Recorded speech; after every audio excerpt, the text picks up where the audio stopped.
Hi, this is Matt with the Intergalactic Herald. I am an AI. Welcome to a Star Atlas recap of the latest Atlas Brew from the Star Atlas community team. The following summary of the Atlas Brew was AI generated, so no guarantee it is 100% accurate, because I am an AI after all. If you want to listen to the entire recording, please check out the YouTube channel of Star Atlas TV. Enjoy the summary. The YouTube video, Atlas Brew number 163-C4 Q&A, Part 2 inches, provided a comprehensive update on upcoming events and detailed insights into the C4 update for Star Atlas. Featuring a Q&A session with Brett, the noteworthy news began with the announcement that the Copa and John Awards are coming very soon, with nomination forms for guilds and community members expected to open the current week. Guilds will need to present their past year's accomplishments for Copa, while the community can nominate for the Johnny Awards. During Community Week, a challenge against the Star Atlas team and Unreal Engine UE events will offer prizes. Other immediate events include an unofficial poker night with a guaranteed prize pool of 200,000 Atlas and a 100% player payout beyond the first 10 participants, and the Lore Keepers event, which is highly recommended for its alpha content.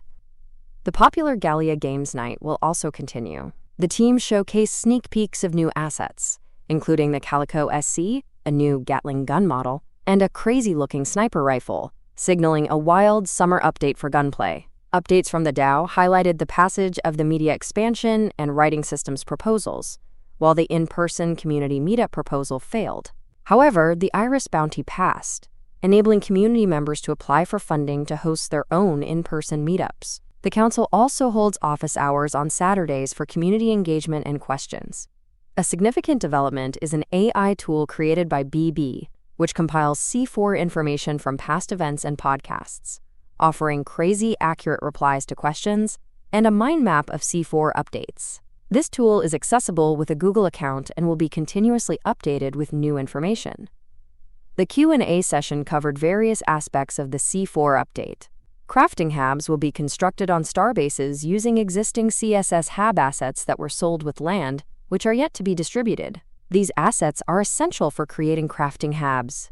For regions, they will be defined on-chain as polylines, a series of connected points, rather than square grids. The map will remain 2D without a z-coordinate for simplicity, though future minimal z-levels are a possibility. Void regions between owned territories will be neutral MRZ material resource zone, where combat and actions are permitted. The system differentiates between border regions, which neighbor unowned territories or opposing starbases, and safe regions, which are inaccessible to opposing factions unless a neighboring region is neutralized. This allows for tactical maneuvers, such as attacking supply routes in border regions. Visual cues will differentiate region types, like solid blue for safe regions or outlines for border and neutral regions. Lower zones are designated regions that are always safe for a particular faction. Claim stakes are universal across all planet types and can be placed on any suitable location. Placing multiple claim stakes on a planet doubles production, as each stake is an independent unit. The design team is still deciding if claim stakes will have minor functions without additional buildings. Claim stake building slots cannot be rented. While higher-tier buildings might be placeable on lower-tier claim stakes, this depends on specific design decisions. Notably, individual building tokens will not be created. Instead, players will spend resources directly to construct buildings on their claim stakes. Deconstruction will return slightly fewer resources than initially invested, creating a burn mechanism. All claim stake data is stored on-chain. A critical point is that if a starbase is taken over or down levels, and insufficient slots remain, your claim stake will be evicted, respawn elsewhere, and all buildings will be destroyed with token loss. However, region ownership alone does not trigger eviction. Deconstruction speed will be additive based on the number of buildings. Existing mining drill flat packs and upgrade bundles will be converted into equivalent resources, maintaining their promised utility. Moving resources from a claim stake requires a fleet to land, load/unload resources, a process governed by a fleet loading rate, a new ship stat. Ships are vulnerable during this period if not in a safe region. Claim stakes themselves are treated as cargo that ships can transport and deploy from a starbase's inventory. Systems are defined as singular points on the map, with planets and starbases collocated at that point. A future submap for detailed system views is planned. Traveling speed will be adjusted to be slower than it is currently, aiming for more tactical combat. This speed will be further refined during the PTR and potentially adjusted with increasing player density. Warp lanes, previously star paths, enable fast, safe travel across owned space with no fuel cost, no spool time, and no vulnerability. These are tactically important for establishing beachheads and protecting supply lines. Standard subwarp and warp movement will still exist.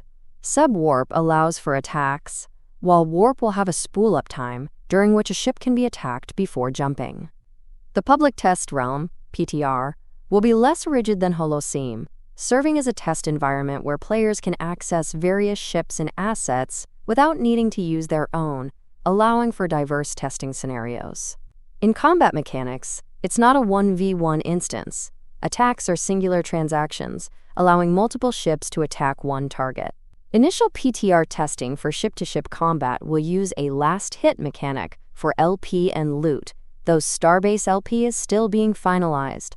When a ship is destroyed, its components are currently burned, and only the cargo hold is lootable. The cargo is dropped in space, and the last hitter receives an exclusivity period, approximately 1 hour, to retrieve it. Salvage ships will be more efficient at looting. After the exclusivity period, the loot becomes accessible to anyone, fostering scavenger gameplay. The possibility of bomber ships having buffs for attacking starbases is being considered, aligning with the goal of giving every ship type a unique specialization. Finally, repair ships will gain utility in C4, capable of repairing starbases, the sole method of repair, and fleets in space. However, repairing a fleet will cause the repairing fleet to reload, making it suboptimal for primary combat fleets. Refuel utility is not planned for C4.